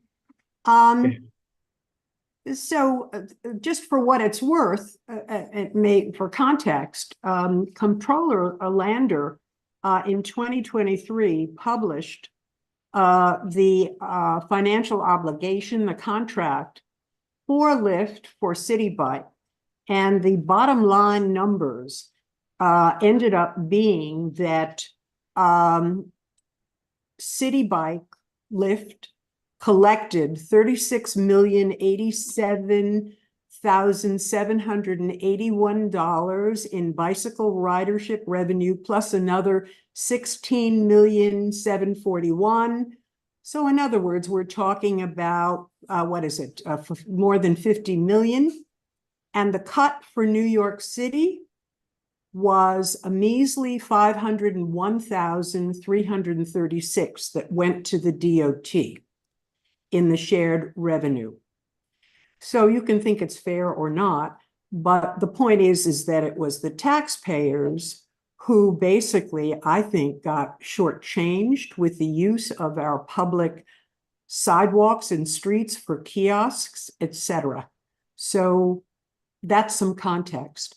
And if you would like, I can tell you that some of the biggest proponents and funders of transportation alternatives, the main funder is a gentleman by the name of Mark Gorton. He is a hedge fund head owner. He has donated millions. And for what it's worth, his hedge fund has equity stake investments in Uber and Lyft. So I think there's an implicit conflict of interest there, but I would welcome you if you would like any further specifics, because all of this sounds like a conspiracy theorist, and I would hate to leave you thinking that is the case. You're more than welcome to contact me if you like, and I will be happy to send you my email contact, and I will give you the receipts about this. So thank you for letting me continue this conversation, and I do appreciate the thoughtfulness that you're handling this with. Thank you, Sandy. I just have one question about the $500,000 figure. What's the time period for that? Is that, I'm a little confused by it. Well, I'm reading this from Lander's audit, and I assume, but I can't swear to it. I'm assuming that since the program was initiated, which I think was in, I think that it's about to expire. It's a 10-year contract, exclusive contract, monopoly contract, is about to expire shortly, which is why there's a concern about whether the city will take over the program as part of its public transportation system. So there's that. But I can't tell you exactly how many years this covers. My understanding is that it was a review that Lander did in 2023 or published in 2023, going back I'm not sure how many years. Maybe I knew it, but I don't have it at hand. Okay, I think I have it up on, let me try and pull it. I appreciate that. Thank you, Sandy. You're welcome. I'm sorry, I think Stu. Well, I want to, first of all, I would agree if that's the funding of TA, then it does have a bit of a conflict. Or at least it lacks some objectivity. I don't know that it's relevant though to the question that we're asked to look at tonight. I think we look at the question in terms of its substance, and we don't worry about whether the advocate has a particular cause for bias. I completely agree, and especially on the MD point. I mean, he's probably invested in 500 different securities, a wealth of private equity companies as well. I mean, it's like saying I'm invested in Boeing because I have an S&P index fund. I don't think that implies a conflict necessarily. Sandy, I see that the hand has gone up. Let's hear it. I don't know. I mean, if you're interested, the positions that Mark Gorton has taken as more and more subsidy and more options for more and more streets, for more and more kiosks, he has increased Tower Capital Research LLC has increased their positions based upon the increased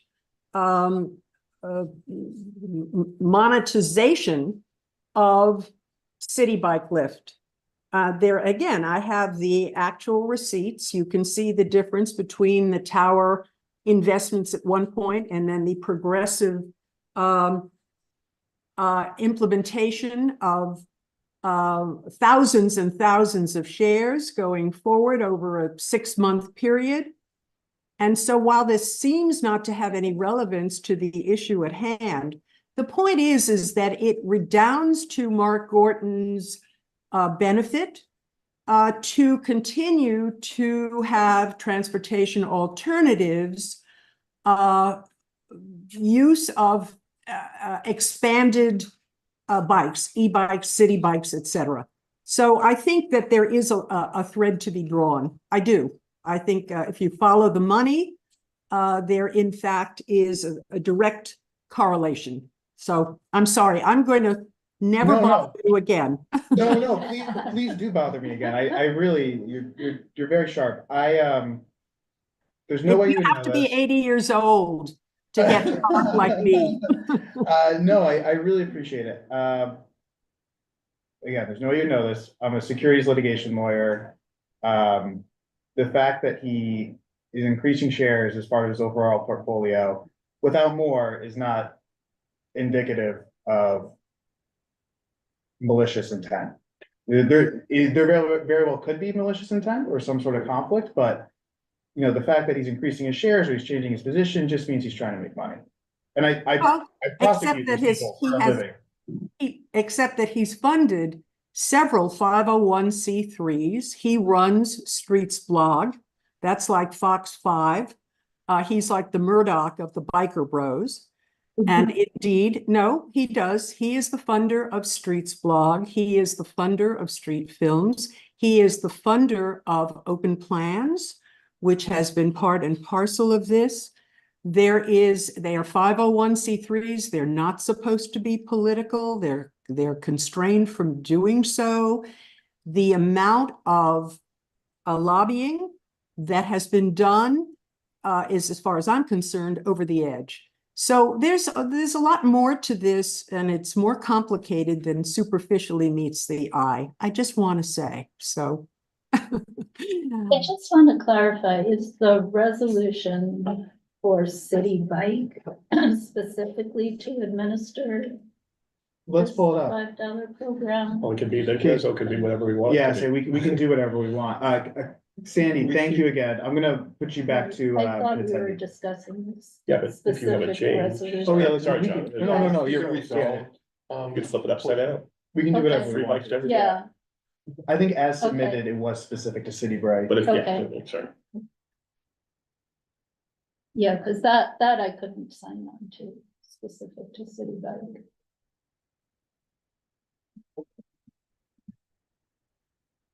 Do we want to make a motion?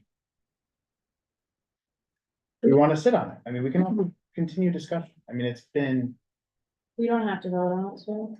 we don't have to do anything. We don't. Or we table it. Yeah, we can table I it. think we should have more discussion. we don't have enough explanation. A lot of this, yeah. There's a lot of issues here, yeah.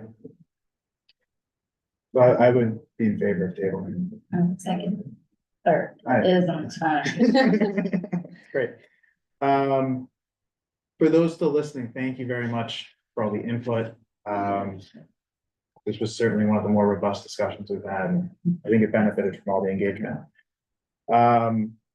Student Omni cards. Can we pull up the, oh, awesome, thank you. Okay, so I'll try to be brief, because it's already been a pretty long meeting. I didn't write this, Dave Levy wrote it, I'm just here presenting it. I have an Omni card, so I can speak to that experience. I used the Metro card before and I switched this year, and I've really appreciated it. It used to be that you only got 2 swipes a day, which was really frustrating, because if you needed to make more than one trip, you couldn't. It also didn't work after certain hours.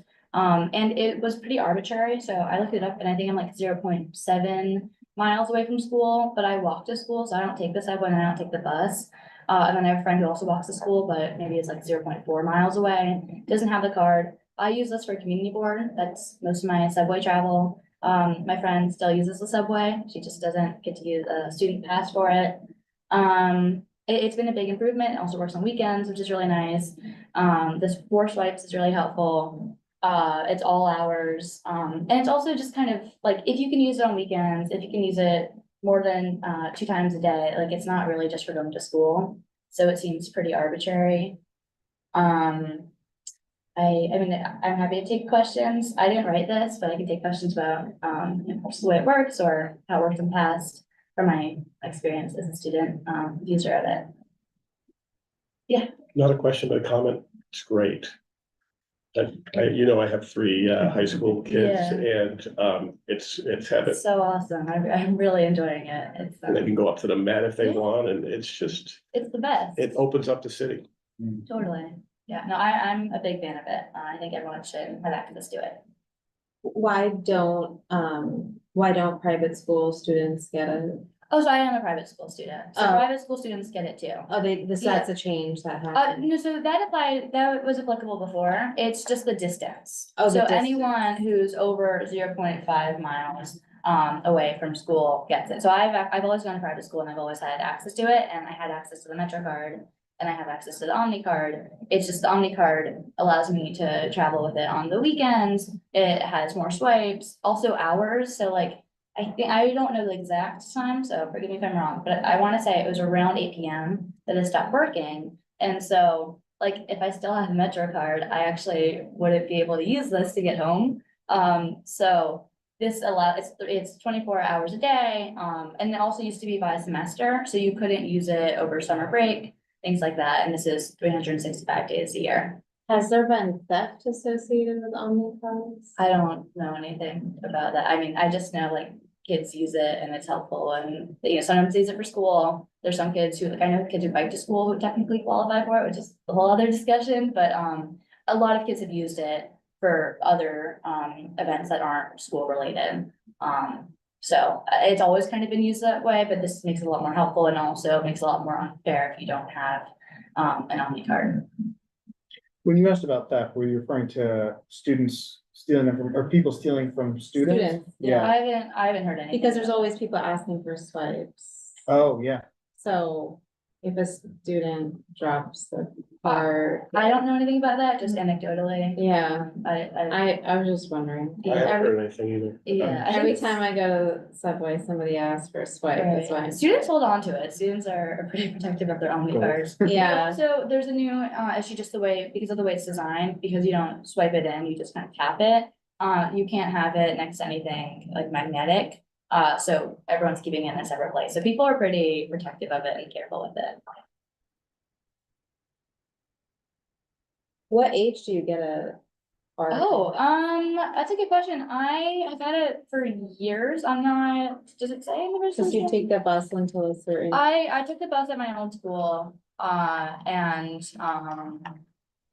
know they used to have it, but this was a few years ago, where you would get either an orange one or a green one. And you either qualified for the bus or the bus and subway, depending on how far away you were from school. And then I don't think they've had that for a few years, and then I think they finally transitioned to this.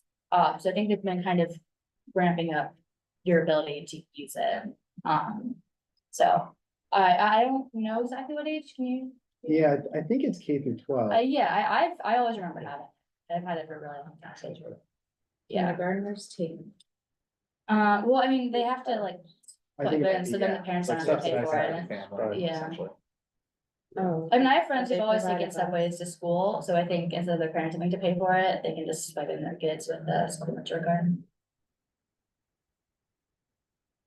Okay. I don't know if that's right. In full, I'm just like looking off.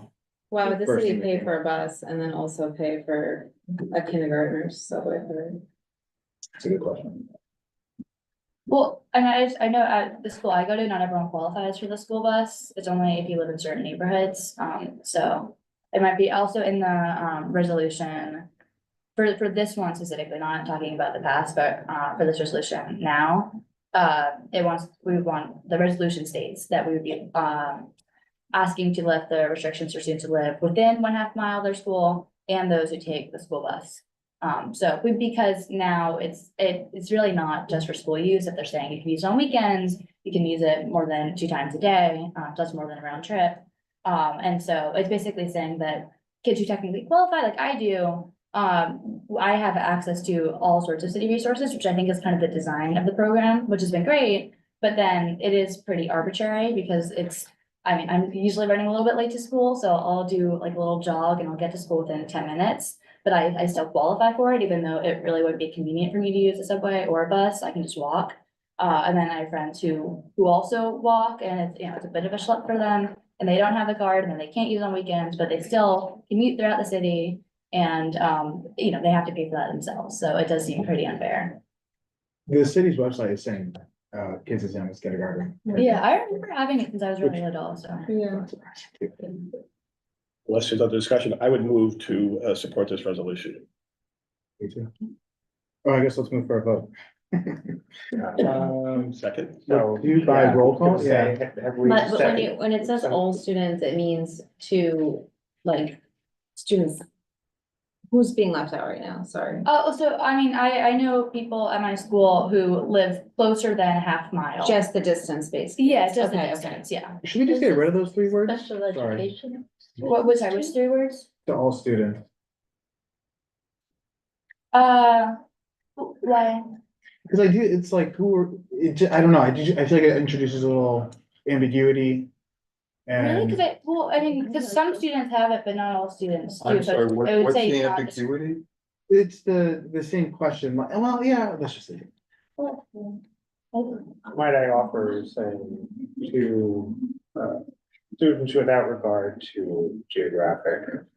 But I think it's Clear. also to include special education students, because sometimes students who receive special education have to take a bus. And there was I saw one of the clauses specifically spoke to that. Students who take a school bus, including many special ed students, are excluded from the program. Yeah. I think we're just making it clear that like, it doesn't matter where you live, or if you take the bus, or if you're a special education, like all students who go to New York City school. Or if you're Like, public or private. Yeah, public, private, et cetera. So Okay, yeah, and second or third. yeah, I think we do need a second. I can second it. I should second. Okay, so motion. Second. I mean, unless we're worried about, students who are 40 years old and going for. Going back back to, yeah. Which was me, actually. And what do you like an Omni card? Yeah. Whatever it takes to get an Omni card, I'll go. Yeah. Don't take vote by roll call. When your name is called, please answer in favor, opposed, abstained, or not entitled. Don DeRico. In favor. Thank you. Stu Desser. In favor? Thank you. Kevin O'Keefe. In favor. Thank you. Olivia Shrednick. In favor. Thank you. Rabia Iqbal. In favor. Thank you. Katie Landa. In favor? Thank you. With 6 in favor, 0 opposed, 0 abstaining, and 0 not entitled, the motion passes. Excellent. Thank you for presenting. Sure Dave will be good. Yeah. Continue discussion on social media and its impact on youth mental health. It's been a long meeting, so. Yeah, totally fine. We'll keep it on for November. I did want to point out, if I may, about, and as John knows, Letitia James and the Attorney General for California led a coalition of 14 attorneys general. To sue TikTok. The lawsuit alleges that they misled the public about the safety of the platform. And also it is hurting the mental health of children. Again, just another case of the evidence out there that this is a serious mental health issue for you. You're doing research on it, if you don't mind, and I would like to by all continue means. with your support. Of course, absolutely. Well, are we putting a resolution forward? No, I think it's more, we're figuring out the best position to take. Or do we have an idea of a local angle? My next step is to talk to a couple of PTA presidents to see if there's anything that resonates more in an urban setting or Manhattan, and whether it's a bigger problem, lesser problem. Do you know if any local jurisdictions have taken any actions around protecting Well, yes, and this Letitia James, as you know, New York is one of many elected officials and other government leaders who have, I mean, Mayor Adams was one, just as an example. But also one that is going after the social media companies because of the effect on children's mental health. Right, but can they enact a policy to restrict?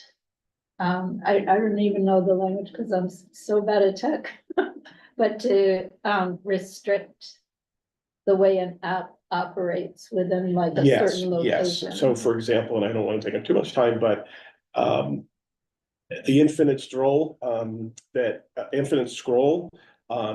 the algorithm for that is definitely to addict, according to these lawsuits, addict the children. And so there's a way that they have to make those algorithms more transparent as just one of many steps, to give an example.